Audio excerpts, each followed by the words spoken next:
Hello বন্ধুরা, আপনারা প্রতিনিয়ত ফেসবুক পেজে ভিডিও আপলোড করতেছেন কিন্তু ভিডিওতে কোনো ভিউ নাই, ভিডিও ফর হইতে যাচ্ছে না। তো একটা ভুলের কারণে আপনার ভিডিওগুলো ফর হইতে যাচ্ছে না এবং ভিউ হচ্ছে না। তো এই ভুলটা এখনই আপনারা সংশোধন করে নেন। তো চলেন দেরি না করে আমি আপনাদেরকে দেখাই দিচ্ছি। এই ১ মিনিটের শর্ট ভিডিওতে দেখে নেন আপনারা কিভাবে ভিডিও ফর হইতে যাবে এবং ভিডিওতে অনেক ভিউ হবে। তো চলেন দেরি না করে দেখাই দিচ্ছি। আমার স্ক্রিন ফলো করেন।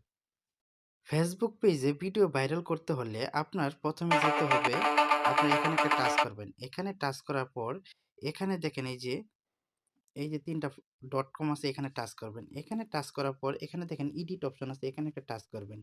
একবারে নিচে চলে আসবেন। একবারে নিচে চলে আসার পরে এখানে দেখেন লেখা আছে এডিট ইউর অ্যাবাউট ইনফরমেশন, এখানে একটা টাচ করবেন। এখানে টাচ করার পর এখানে দেখেন সুন্দরভাবে দেওয়া আছে। আমি সার্ভিস এরিয়া এগুলো দেয়া রাখছি।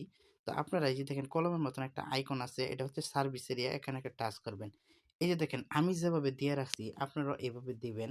যেমন আপনি যদি বাংলাদেশে থাকেন, বাংলাদেশের যেমন ডিস্ট্রিক্টের মানে বিভাগের যেগুলো নাম আছে, এই নামগুলো এখানে দিয়ে সেভ অপশন একটা টাচ করে দিবেন। তো এই কাজগুলো যদি আপনারা করে দিতে পারেন, অবশ্যই আপনার ভিডিও ফর হইতে যাবে এবং ভিডিও তাড়াতাড়ি ভাইরাল হবে। ভিডিওটা যদি ভালো লাগে অবশ্যই লাইক শেয়ার করে দিবেন।